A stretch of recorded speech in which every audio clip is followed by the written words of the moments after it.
We all know people who are petty, but this Georgia boss takes pettiness to a whole other level. Fox 5 News in Atlanta recently reported on a man named, Andreas Flatten? I think that's his name. Andreas! He's fancy.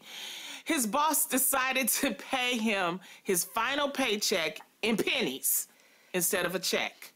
His check was $915, which is over 91,000 pennies, y'all. And to make matters worse, they had oil on them, motor oil on them to make it harder to cash. Woo, that's petty.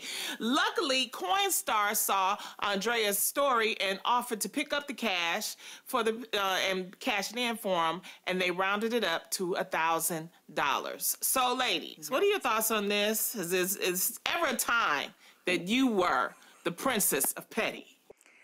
This is so petty to me.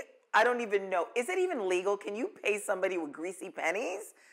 That doesn't seem right. It's legal money, though. It is money, but that's so petty. I remember when Oliver was a kid and he would have a piggy bank, and then we'd go to the supermarket and he'd dump the pennies in the Coinstar, and it would take forever for it to calculate. So imagine 9,000, whatever the amount is of the pennies. That's really petty and ridiculous to me. I don't think that should be lawful. I have had friends, though, speaking of petty, when you go to lunch with them and then the bill comes and they're like, I had the salad, I didn't have a cocktail. That is so petty to me. I know times can be tough if you don't have money to go to lunch or ask somebody to spot you.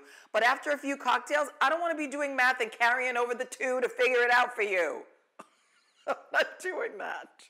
That is funny. Crazy. Even though this is so petty, I actually can picture Mama Mai doing something like this, because Mama Mai will go the longest route to make sure that someone gets payback.